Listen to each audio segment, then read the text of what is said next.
I suppose I better start because I'll just do the announcements anyway, a quick one. So I'll start off first, and then Women in AI will come up, and then we'll have Alan Inscribe from Inscribe, who will be coming up here, who sponsored the food and beverages.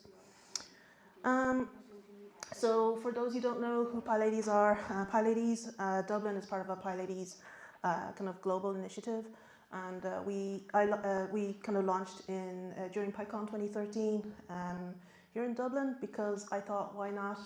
Because we had a very first keynote speaker, female technical keynote speaker from San Francisco called Lynn Root, and she was a co-founder of the San Francisco chapter, and I thought it was a huge sign to launch Dublin chapter. So when I launched this, I did ask people what they want from our meetups.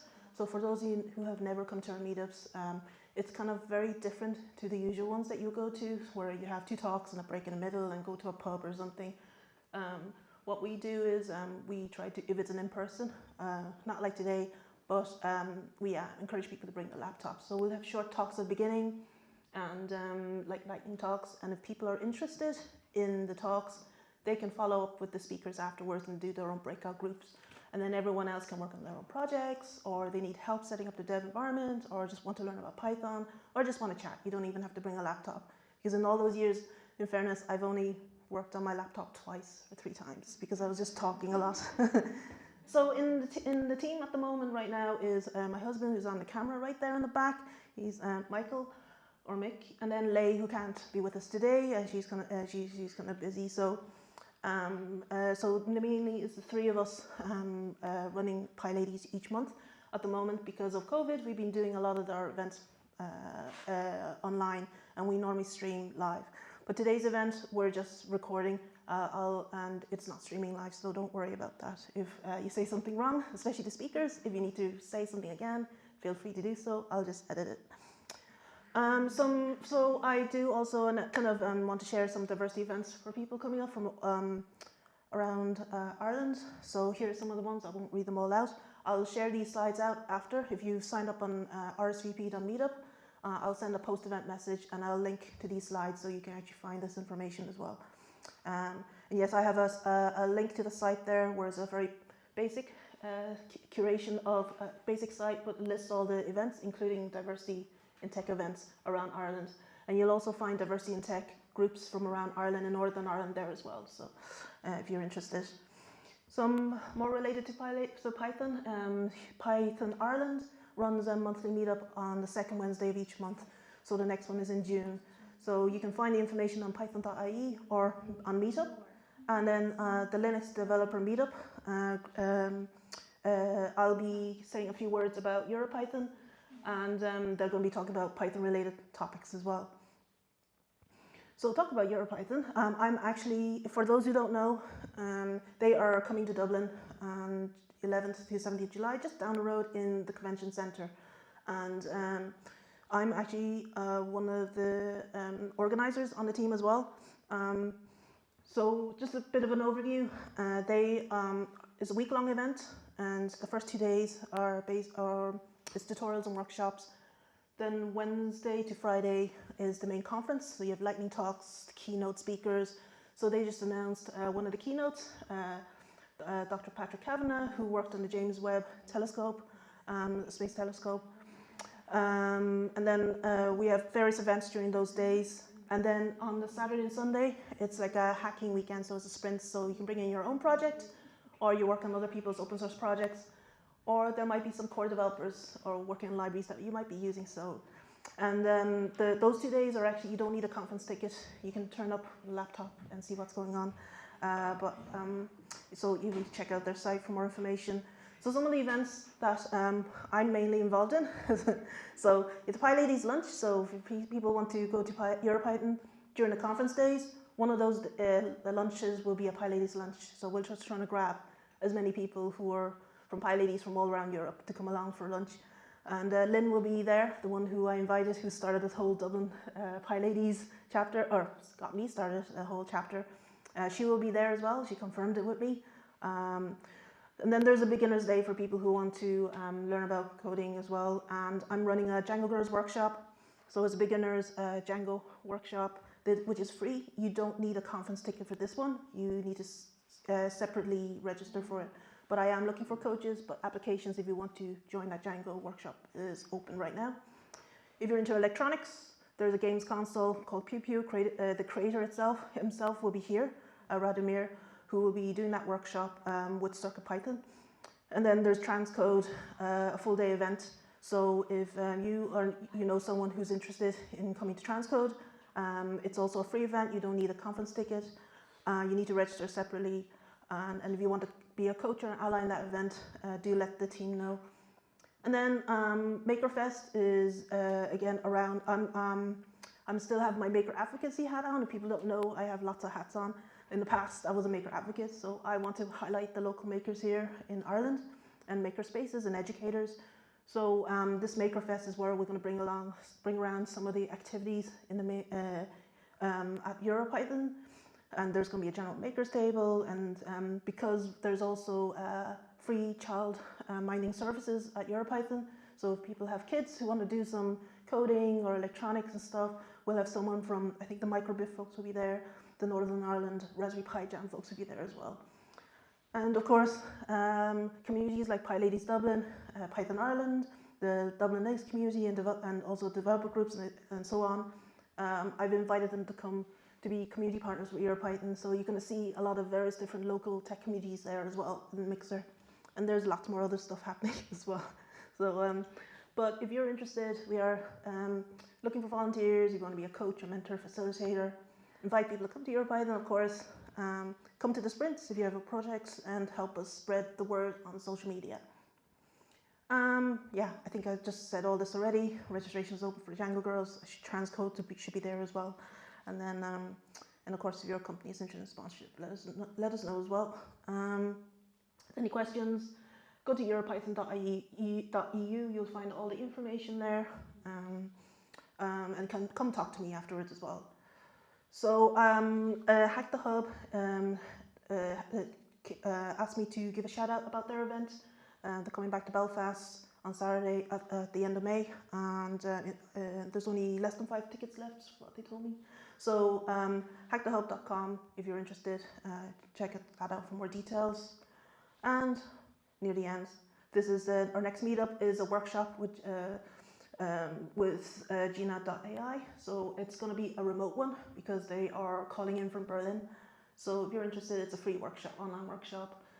Where the meetup details are published right now. So if you're interested, you can RSVP for next month's meetup.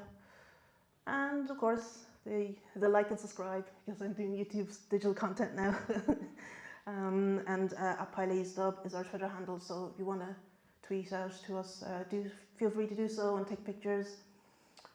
And here's the rundown. We're a little bit behind, but that's we have the welcome, so we can have Women in AI come up here and say a few words, followed by Alan from Inscribe, and then we'll kickstart the rest of our talks for the just before break time, and then after break we'll continue on with the talks, and then we'll wrap up around 2:30, and that's me. So the next person up, I'll let you introduce yourself, will I? Yeah. Take this microphone so people can hear you. Thanks. Thank you. So hi everyone. I'm aware that there are some people that don't know me, so this is the first time I'm meeting you. Hello to all those people specifically. And my name is Begum Genç, and I'm the Ireland ambassador for the organization called Women in AI. And I will just make a very brief introduction to you about who Women in AI is. And after talking about that, I will leave the microphone to Nabanita, to our education lead. So just if I may take a few minutes of yours. To begin with, if we talk about who Women in AI is, we are a community-based organization that's working towards inclusive AI. And what we want to achieve is to reduce the gender gap in AI by equipping women with more technical skills, by providing them more opportunities, and by providing more speaking opportunities. So in 2017, we were launched in Paris, and nowadays we are active in more than 150 countries moderated by more than 40 ambassadors. We are mostly active on social media, so we have about 35,000 or even more followers on our social media accounts. We have a separate LinkedIn account for each one of the regions that we are active in. So if you are looking for us, you will be searching for Women in AI Ireland, and you will be seeing our activities. And in Women in AI Ireland, we are actually, I'm sorry, the font is, I think, a little bit small, but I'm just reading through it. We have 16 core members that are working to deliver our programs to the community in Ireland. And what are we delivering? We have some educational programs. We are offering an AI certification that is with Chrysalis, TU Dublin, and also ICT SkillNet. So there are some people that have attended that program. And we also have our WaiPractice Programme, and you're all very familiar with that. And we are organizing plenty of events that have been mostly online so far due to COVID, but we are back to the in-person events now. And we are showcasing female talent. We are active on social media campaigns and for providing support for females and also mentoring. And if you are someone who is interested in understanding AI and data, or if you are someone that is going to enter the AI field, or if you're in the AI field but you just want to progress yourself, you want to build some confidence, or you want to initiate and contribute some projects that are maybe research projects, then Women in AI can support you in this.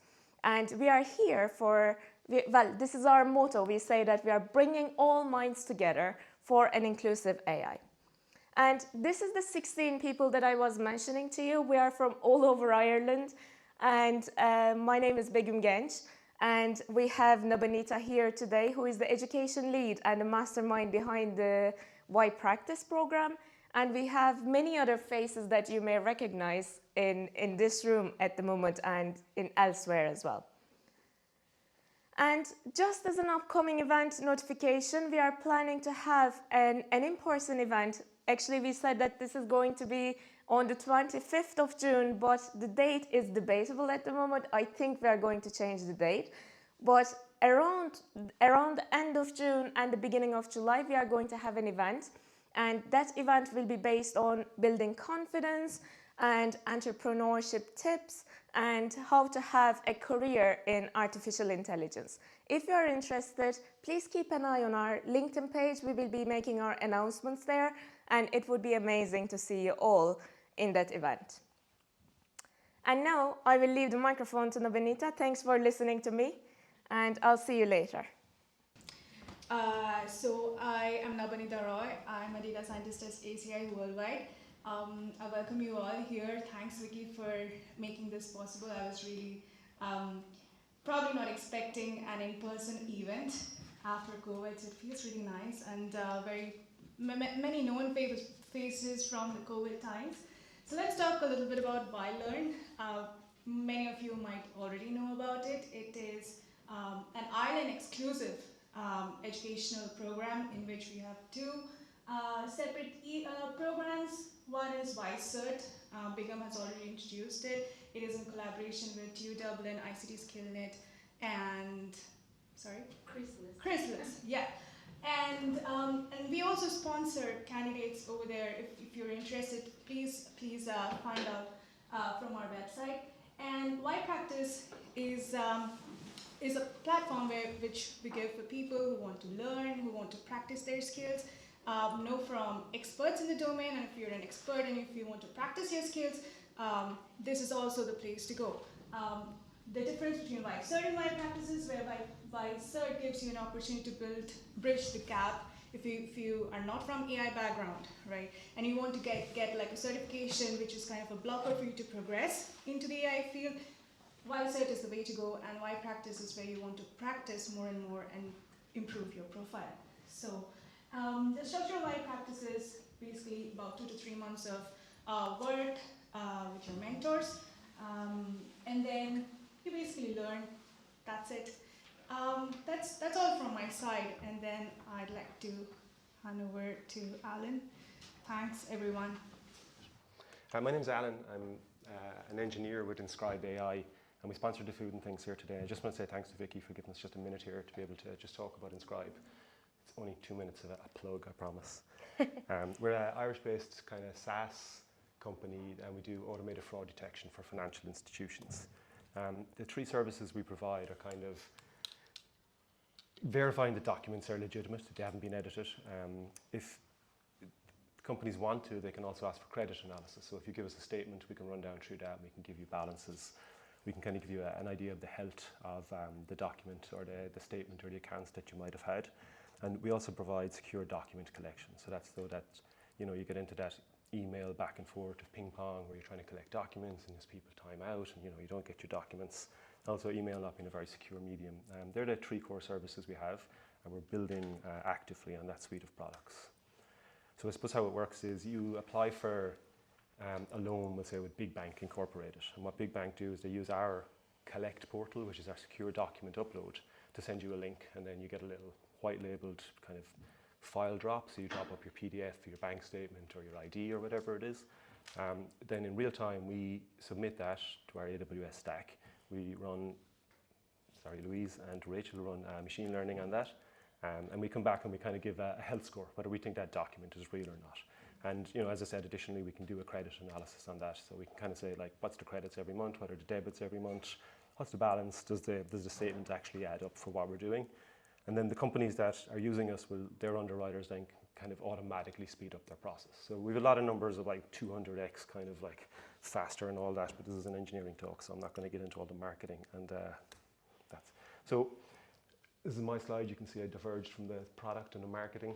We're about 4 years old. The team were founded by 2 Irish guys from Limerick. They went to 2018 Y Combinator. Our marketing or our GTM team are in San Francisco, but our engineering is headquartered in Dublin. We have 12-ish engineers. I kind of forget because we're all remote at times. That's across ops, software engineering, security, ML, and data science. We're remote first, fully, but there's a 24/7 office available in Dublin and San Francisco for anybody who wants it. We have great perks, like everybody in the company is really nice. It's still a really small company. There's stipends, there's health, like good equipment. You get to pick your own machines, regular social events, etc.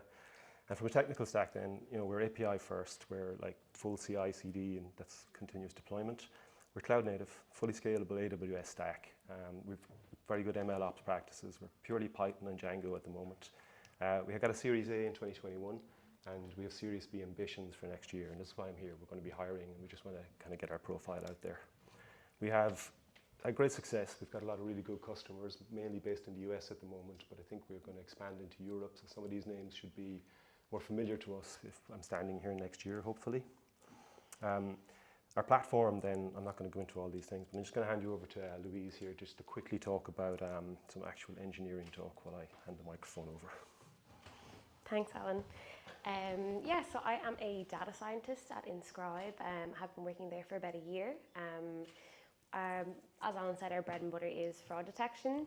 When we first started out, we didn't really have the data, required to build a lot of machine learning solutions. So a lot of our initial fraud detectors, as we call them, were kind of quite heuristic based. But luckily for us, that worked really, really well. And now we've built up this brilliant data moat, and that allows us to kind of explore the AI and machine learning role. Whether that's something simple like a regression model that we use to build our trust score, which is a measure of how trustworthy we think a document is, or whether that's something a little bit more complex like using a CNN to build some new image fraud detector. Another area that we're expanding massively our solution in is document intelligence. So for example, we can classify a document type, whether that's a bank statement, a tax form, a lease, and so on. And that's both really useful for our customers because they can know, okay, well, this is a utility bill, it's a valid proof of address, or no, this is an invoice, that's not going to be acceptable. But we also use that as like an input into our detectors because what's suspicious in a bank statement may not be suspicious in a contract. So that's a really useful signal for us. We're using a lot of NLP-based techniques to build out our parsing solutions, and we've been using some really cool state-of-the-art transformer-based methods to do bank statement parsing, payslip parsing, and stuff like that. That's been really, really exciting. And then, as Alan said, we're also working on the credit analysis, exploring whether certain transactions on a bank statement are trustworthy or not, whether there's kind of presence of non-sufficient funds and etc. And we're continuously kind of growing out that solution, and it's really, really exciting. In the future, we're going to try and move away from the document source of truth and have kind of it to be source agnostic, so we don't mind where the transactions come from. It could be like an API, it could be customer input and so on. It doesn't have to come from a document, and we're still going to be able to do the analysis on that for our customers. So that's just kind of like a little snippet of the work that we're working on at the moment. We are hiring, as Alan said, at the moment. You can go onto our job site or like inscribe.ai. If there's no roles there that you think are a great fit, please reach out to the team. We're more than willing to talk to anyone. We're always hiring great engineers. So yeah, do give us a shout, and we'll be around for like the breakout sessions and stuff. So if there's anything that you're interested in and you want to have a little more of a chat about it, please do reach out. Thanks for your time. All right, so we begin with today's agenda. Our first speaker, so she could not come here in person, so I'm just going to read out her bio. She has a very interesting one. She started out as a lab coat wearing scientist in biotech. However, due to her clumsy nature, she quickly realized that the world would not be a safer place if she left the science lab behind and ran her experiments on computers. With a PhD in Bioinformatics and 10 plus years of experience dabbling with data science across a range of industries, Rachael enjoys digging into difficult problems to derive useful insights and solutions. And this is her talk. She pre-recorded it gracefully for us. And here it goes. Hi everyone, I'm Rachael McBride. Unfortunately today I couldn't be at the meetup in person, but I'd like to thank PyLadies and Y for giving the opportunity still to present, but through a pre-recorded presentation. Today I'm going to share with you some of the learnings that we got on our Dublin bike analysis project as part of the Group 3 in the WaiPractice cohort.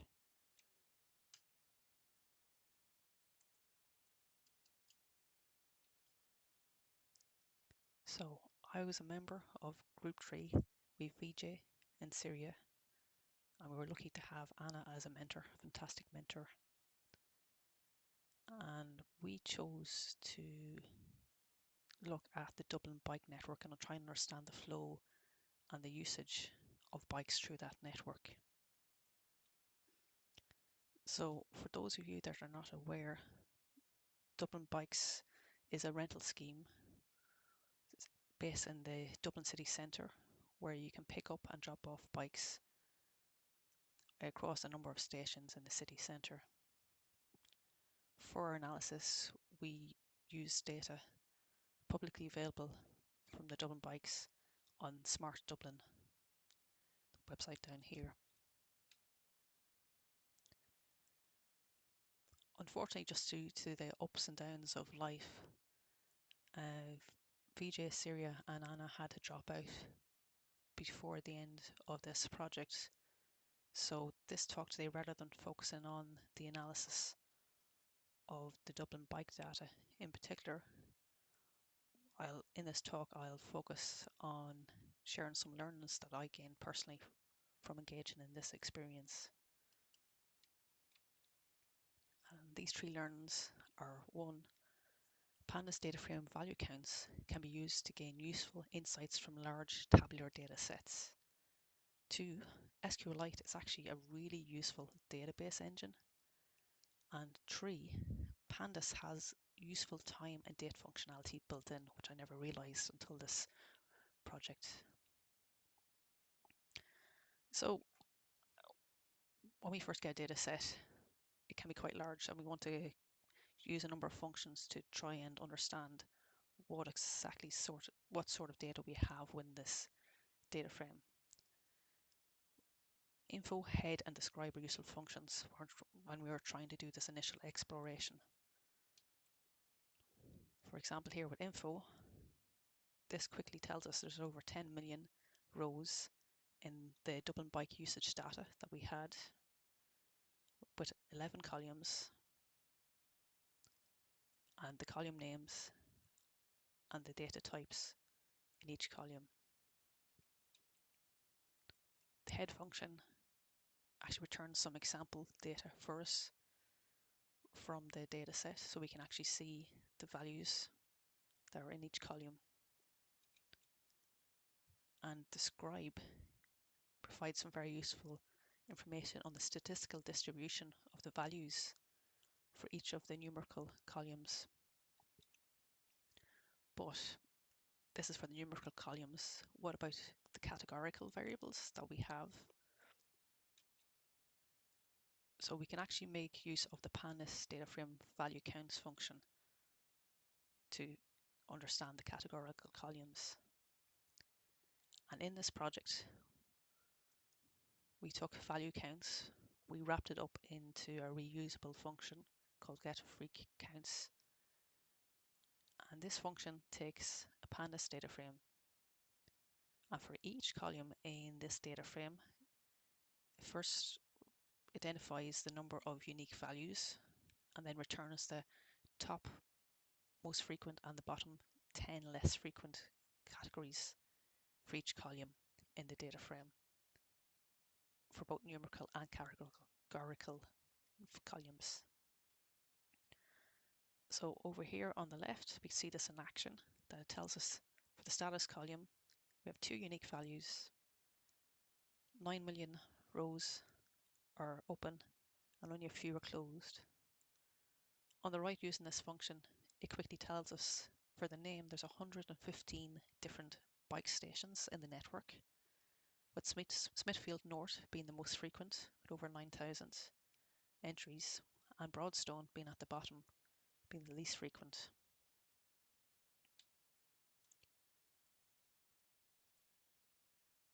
So using the value counts function in this way is quite useful, and it rounds out info, head and describe when you're doing exploratory analysis on data frames. The next learn I'd like to bring you through is scikit-learn and how it can be used when we're doing group projects like this. So SQLite, apologies. SQLite is a lightweight serverless database engine. So unlike Postgres or Oracle, some of the heavyweights, it doesn't require a server. It's quite light and it's quite fast. Why did we use it in the Y project? Well, number one, it allowed us to make more efficient use of our time and resources. With the Dublin bike analysis, we had lots of raw data in CSV files. So when each member went to do their analysis, we were pre-processing the same raw files again and again. So what we've done is we pre-processed the raw files once and then stored the pre-processed output in 3 pre-processed tables in a SQLite database. And then that database we could share. So we had a pre-processed database that could be reused again and again, and we were all using the same pre-processed data. Number 2, why we used it is that it's actually really easy to use. So Python already comes with a pre-built connection to SQLite. 2, the administration is really light. There's no need to set up any users and the different levels of access in an SQLite database. In fact, I set up the database within 10 minutes using the dbeaver database tool. And 3, it's a static dataset. Once you pre-process the data, it's not going to change. So our 3 tables resulted in one database file of 2.2 gigs, which we could share among the team. We had then a bit of Python code where you specify the location of your database file on your local computer, start date of interest, the end date of interest, and the station ID of interest. And then using a bit of pre-made functions that we wrote in the back end, you quickly create a connection to the database and pull out your required data. So this allowed us to iterate much more quickly through our analysis. And finally, my last learning that I would like to share is Pandas has useful time and date functionality built in. I've been using Pandas on and off for the last 6-7 years at work, but only this project showed to me that I wasn't using the most optimal way. So hence I'd like to share these learnings here in case others would benefit from it. It is so easy to create a time range. They have a function already built in, date range, so you don't need to do it by hand, which I've done in the past. And the use of database objects to represent timestamps in the Pandas data frame is the best way to do it, because then you can easily deconstruct the timestamp into its constituent parts. So in this code here, we have a timestamp in a column called time. We convert it to a datetime object. And once we have that datetime object, it's very easy to pull out the constituent parts. So we can pull out the date, the year, the month, the day of the week. I used to take these timestamps, convert them into strings, and then do string manipulation to pull out the date, the year, the month. This is so much better. If I had realized this, it would save me so much time in the past. So just pointing it out here, really good functionality built in. So in summary, well, this is what I would like to share with you. If you're not already aware, value can be really useful to gain insights from large data sets, complements info, head, and describe. SQLite is a really useful database engine. It can be used to share pre-processed data, group products, and really useful time and functionality built in. So everyone for your again to why and PyLadies for the opportunity to present. If you have any questions or comments out here, please feel free to write to me on my phone down here, and please take a look at the blog post and code for the work. It's available at Women in AI Ireland for country. This is Mispa here, my teammate Dana, and my mentor Natalia. So our project is about gender gap and data analysis in that. So I will begin. That we took that data set from Kaggle, and then we examined the pay gap between men and women for the same job title and seniority, just to see that what is the gender gap generally. So now I'm going to show you the data set. Yeah, so it's a very clean data set, and we didn't have to do so much cleaning in it. There was no null in it as well.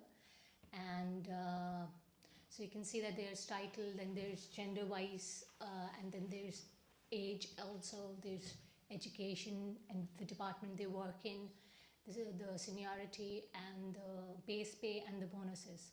So the next is that for taking out the outliers, what we did was we combined the base pay and the total pay together. Oh, sorry, a base pay and the bonuses together to make the total pay, so that we can have the column for the machine learning in the future. So we did split them into male and female, and then we figured it out that there were some outliers. So we did clean them up in our code, and then for the visualization we made a heat map, and this was really helpful to show that the female and the male gender gap is huge, as you can see from the heat map, that the women start very low above, if you see the black one there, then they mostly struggle till they get to the 5 years, and then they will get pay rise or something. And in comparison to men, when they start at a orange, if you see the scale there as well. So, and then in 2 years' time, they get into the bracket of a high pay, and you know, such a good example that we came with this heat map. And then this is a matrix of all the attributes that we have in our data set. So you can see that age is being measured through all the attributes. And then, so what we found was that there was a negative correlation, as that the higher the pay, the higher the bonus, the lower will be the age over here. And then you can see the positive correlation is the higher the age, the higher the total pay and the base pay. So, we don't find any good, I would say, histograms and that sort of a thing in it. And this is just for bonus and for bonus. So we couldn't find any good distribution there. So I'll give the to my team member Dana. Okay. Thanks. Yeah. So we done this to show that you know, the base pay of both genders. So we can see that the males consistently reached higher levels of pay. You know, throughout all the different ages, it just seemed like males were consistently getting higher salaries.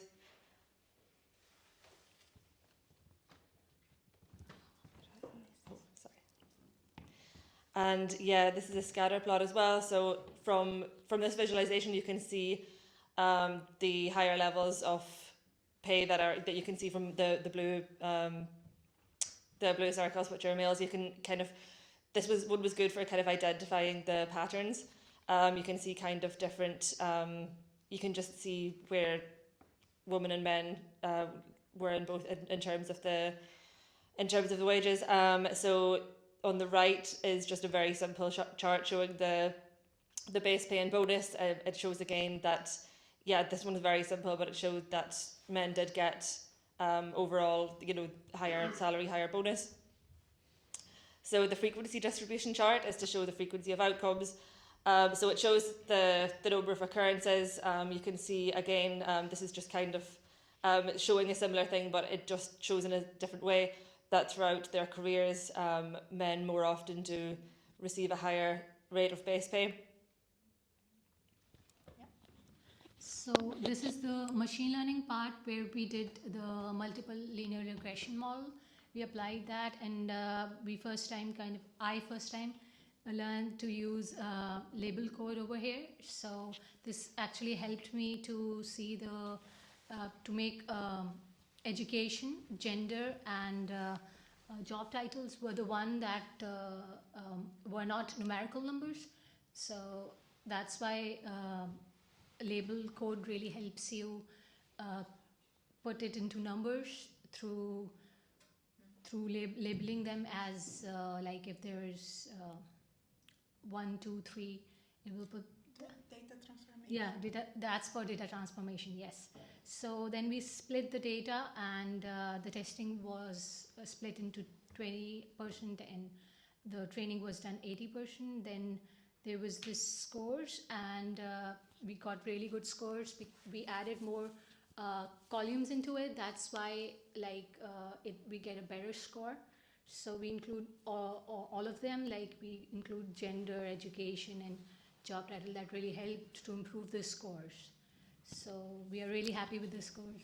Yeah, Natalia? Yeah. So, yeah.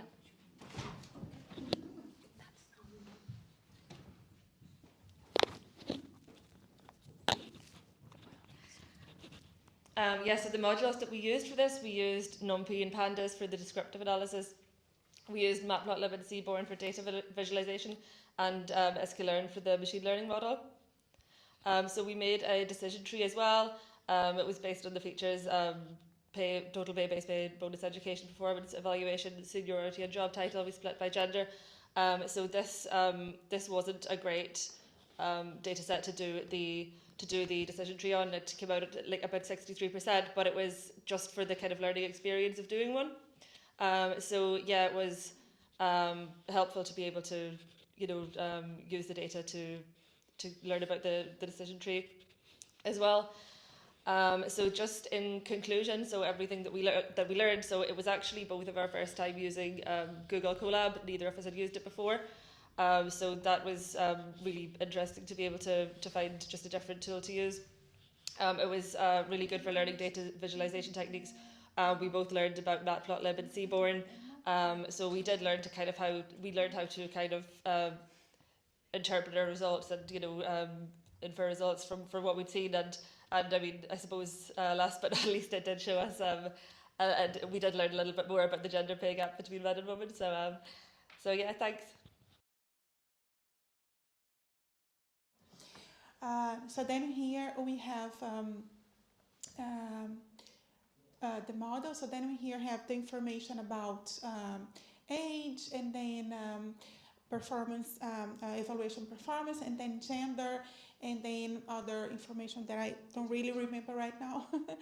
But here, for example, if we predict for a man the total pay for a man, so then we get this pay here, and then if we change here for a woman, so then it is encoded as 0, so then we see that the model predicts less pay. So then it's just for you to have an idea how the model works. Okay? Thank you. So. With our last presentation of the day, I have Lilia. She's a data scientist and an AI engineer. She has a PhD as well, and she actually works here in Dogfish Labs. Yeah. And we also have Mariana. Mariana was mentored by Lilia. Okay. And let's see, this is a really nice one. It should be very interesting. Over to you. Thank you. Thank you very much. Hi guys. I would like probably to start with a question. Would we all be happy to be well informed, to know exactly what's going on in the world, to understand the news and everything? Unfortunately, it's not always possible, because we've seen that in the recent years, all this news, they're coming too hard towards ourselves, and everyone would fight for our attention, and we get they're overwhelmed, and it's very difficult to stay informed. So basically, this is where we started our project. We decided to address this problem and to see how we can do something to get joy again of being well informed and to understand what's going on.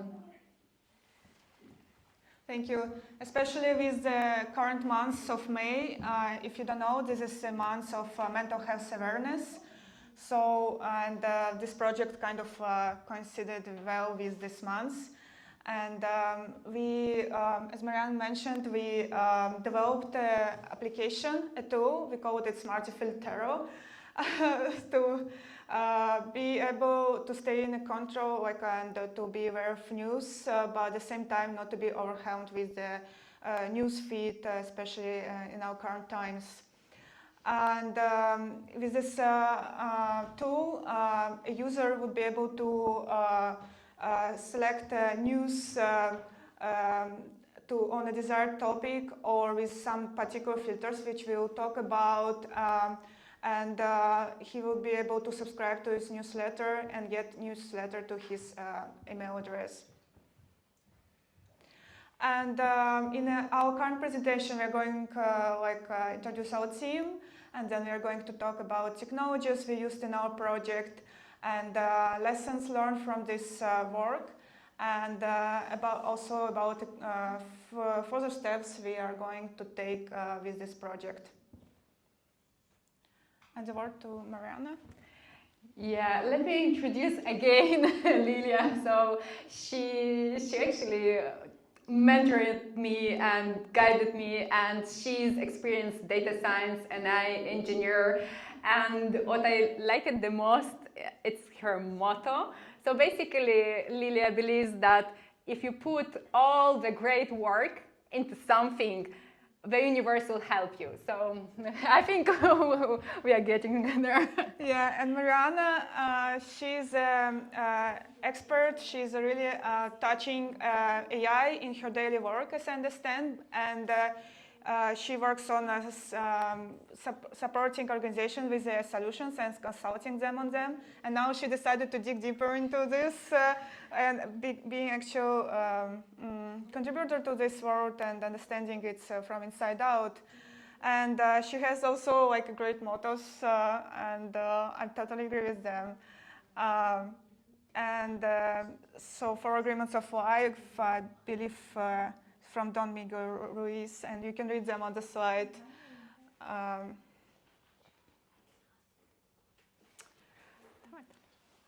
Okay, so let's move on and actually to the actual project.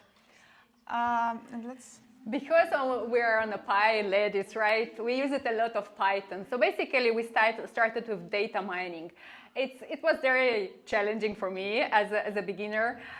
We did a lot of data scraping because we wanted to understand, how news are structured on the websites, and we used different libraries like Beautiful Soap to get the scraping and to do database, and then different libraries.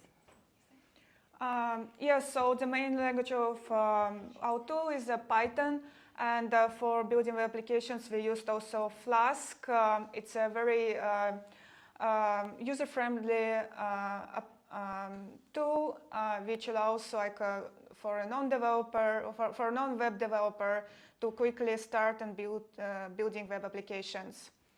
And for storing our newsfeed and users, we used also SQLite. And we did interactions with the database. So here's like a very rough architecture of what we built. So it's a Flask application, and inside that app we are querying, scraping data using Beautiful Soup, and then we store our newsfeed in a database, and then we get preferences from a user in a web app on what newsfeed he wants to get, and we store users also in our separate database, and then we send a newsletter, confirmation newsletter to a user, and also sending him a newsletter with news of his choice.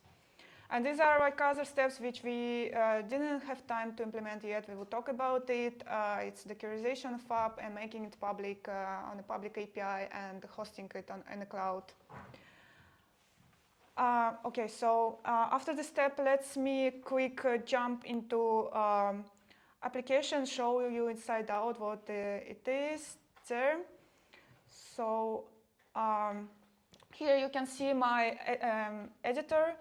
So I have a project with our application, and here's the main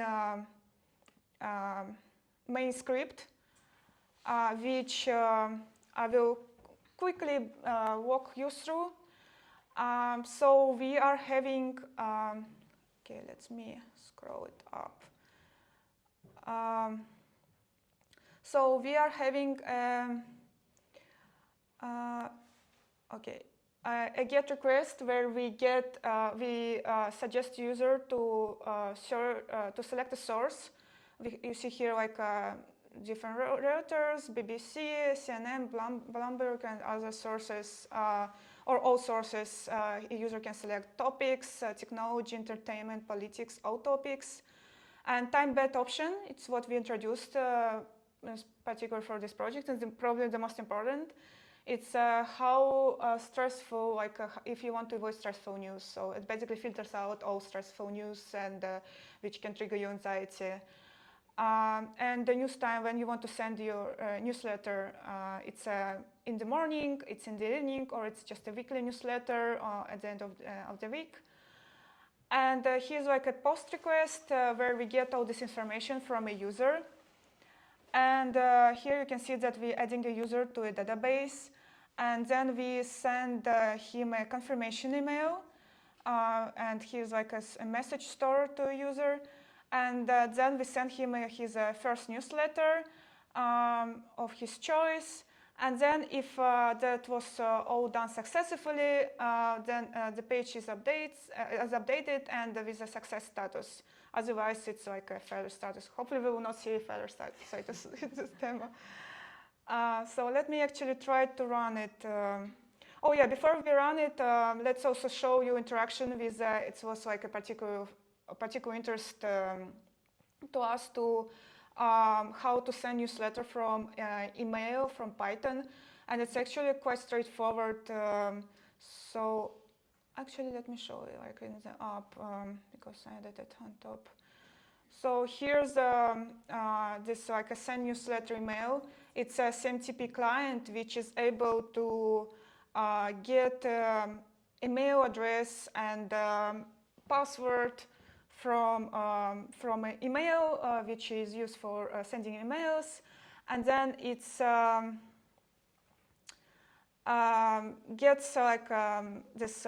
You build with HTML a header, a body of your email, so construct a template, and then you also it's possible to attach images. It's quite interesting, a bit of challenging, but it's possible. And then you send this to email list of users, this newsletter. So that's our basically main parts. And let me determine. Oh, I don't like this message. But how this part? Let me start. Oops, what happened? Yeah, it's possible to type it. Hopefully it will start. So let me. Yeah. So as you can see that it starts on a local host, and I can follow this link to open a web page. So I'm not a web developer, web designer. It's quite basic.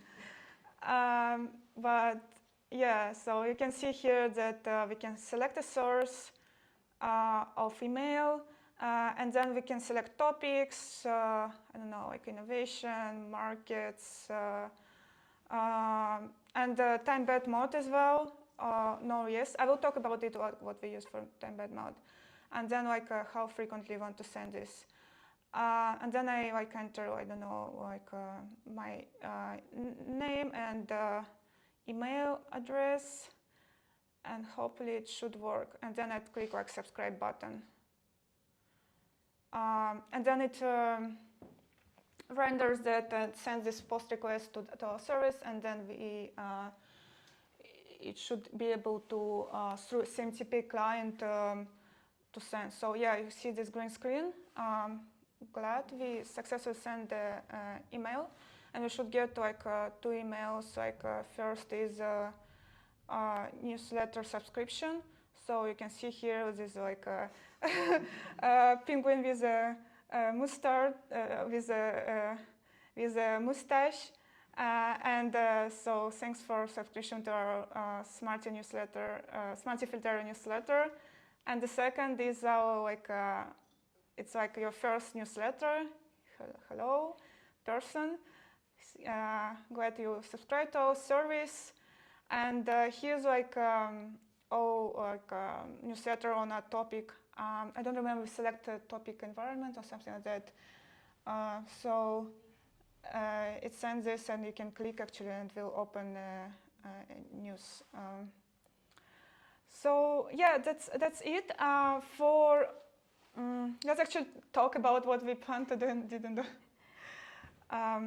Yeah, just quickly coming back for new time-bed mode, we plan to to integrate like a deep learning model for detecting like a particular topic to exclude like high sensitive news or to train the model. But my laptop became a bit old and shabby, my personal laptop, so I was like a lack of memory. So I used just a very basic sentiment analyzer for now, and added like a filter by if it's like a positivity is too low of a sentiment, or it's so actually I can quickly show this.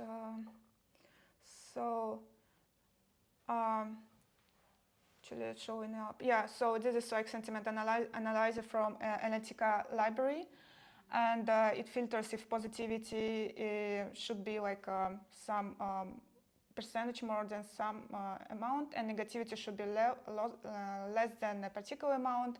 Then we select those news headlines, and I tested it. Filters quite well. So as a basic solution, it's good. Okay, going back to slides. Okay, so lessons learned from this. We learned that actually, like, your newsletter can be managed, and we can source newsletter and scrap newsletter websites and filter it in desired way which we want. So we can take control of our anxiety level and stress while reading news. And also that it's possible to integrate email service in Python very easily, and it's possible to schedule and send emails from Python. And that Flask is a very handy, useful tool, and it allows easy creation of web applications without any hassle. And yeah, a bit about ways of scaling, and Marianne will talk further on that, is that we didn't have time to add more, there could be more topics, so like we had like this 6 categories, but could be more and more personalized, and also like bedtime mode can add a more smart way to filter out sensitive, information that can trigger anxiety. And also the erasing application, it's a next step. And sends scheduled emails to users in our database. It's kind of like not a perfect way at the moment, and the idea is that to use some service, again, which on a cloud or database that can interact with the database and read constantly like users' preferences and send them in asynchronously emails. And others is that it's if a person selects all sources of data, remove duplicates, because in Reuters and Bloomberg there could be duplicates of news, so filter out duplicates and send only important, unique news. And also the last one is filtering news by geolocation, particular event, for example, Hubble, astronomical events, or locations Paris, for example. So adding more functionality. And then giving a word to Mariana.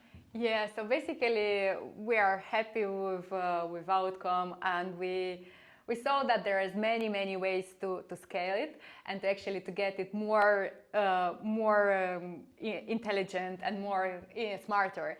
And I think when you do anything, like when you work on something, it's always good to see the big picture and to next steps. So right now it is just a project, but basically it can become a standalone extension. So added as a feature to a website, to a platform, which will help add a benefit, to the users. Then, because we integrating a lot of different channels, and we're filtering them on duplications and other, we can actually position this solution as a trusted news feed and actually fight with these fake news, because I think this is what breaking news, which is bring a lot of anxiety. And there's a lot of forward development. Is just we just need to focus. Yes, and the last point is collecting user feedback and allowing users to adjust their preferences on the go, because sometimes they can actually want to dig into all news or some particular news, so probably adding this ability right in a newsletter to adjust their preferences. And customizing news categories in order like to address like different users or market needs. So this is our project we are hoping to continue working on, and we are like definitely when developing project, it's like of our interest, like we want to use it by ourselves, and it seems to us like we're interested in pushing to continue working on that. And yeah, that's it. Thank you very much, and thank you for the opportunity to to start to be mentored, to be to work on this and actually do cool stuff. Thank you. Thank you. So there's no slides for this one. We just want to say thank you for coming along. So I'm just gonna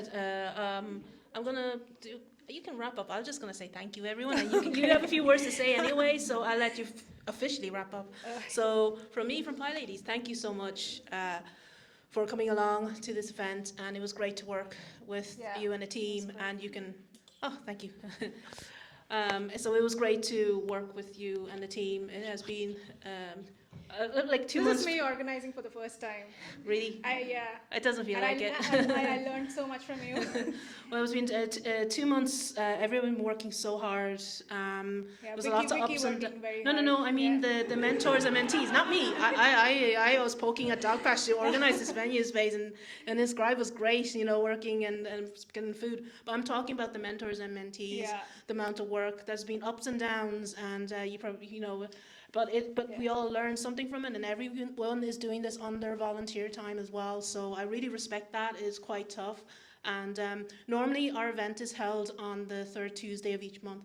But as I was listening to the catch-up meetings, I realized people were having a hard time just trying to meet on a weeknight. So thanks to Dogpatch for allowing us to change to a Saturday afternoon. So at least you still have a rest of Saturday and the weekend to do your own thing. So I really appreciate your time, Dogpatch, and everyone on the mentoring program. It was just so eye-opening. I'm not in data myself. I'm not in AI or in ML or any of those fields. But I'm always you learned a lot from this. Yeah, I learned a lot, and my brain is just full at the moment. So, but I'm also hyped up on coffee, so I could be babbling. So I will leave you to it to wrap up, and thank you to your team and everyone. So thank you, Vicky. Right, thank you so much. I don't think this in-person event was possible without her. Yeah, and thank you Inscribe as well for sponsoring all the food outside, and Dogpatch Labs as well for giving us this place. And I'd end with maybe saying a couple of lines about how we came into WaiPractice. So before COVID, or just when COVID started, we kind of got together. So Eva at the back, we were in the social media team, right? And we were kind of wanting to post something which is more AI related, not just random, because you're kind of women in AI group, right? And then we started working on a data set because we wanted to post something about World Chocolate Day, and we kind of looked into Kaggle, got a data set, we worked on it, right? I was Luciana as well, so we three started working on it, and we thought, hey, let's extend this experience to like a greater mass, because we kind of learned so much from each other. So this is how WaiPractice came into being from Women in AI. And currently, Eva is our Y-Cert lead, right? She works at Meta. And we have Meghna and Luciana. So they are our WaiPractice leads. They're at the back. Yeah. That's a team at the back. We have Karen. Yeah, actually, come in front, guys. Yeah, go front. Come in front. And we have Karen. She's a regular at WaiPractice, and she's also, so you'll get to see her in the next presentation that we have on WaiPractice, right? She's our comms lead, right? And we also have Catherine. She's also in comms, right? Yeah. And did I miss anyone? No. And Begum has left. She's our ambassador, and we also have Ali. She could not be here today, but she's our Oh, where's Bhakti? Oh, she's hiding there. Bhakti is in our contents team, and this is a team. You see everything on LinkedIn, and you see us in these like offline events so far. But this is the entire hard work for what you see in Women in AI. In Women in AI, exclusively Ireland. So thank you, everyone. Over here, thank you especially Vicky again for making this happen. And thanks, guys. Tell them to take sandwiches home. Yeah, there are loads of sandwiches left. Yeah, lots of sandwiches and pastries. Let's run yourself. Take them home. Doggy bag it. Slip it in your purse. Right, thanks, everyone. Thank you, everyone. Thank you.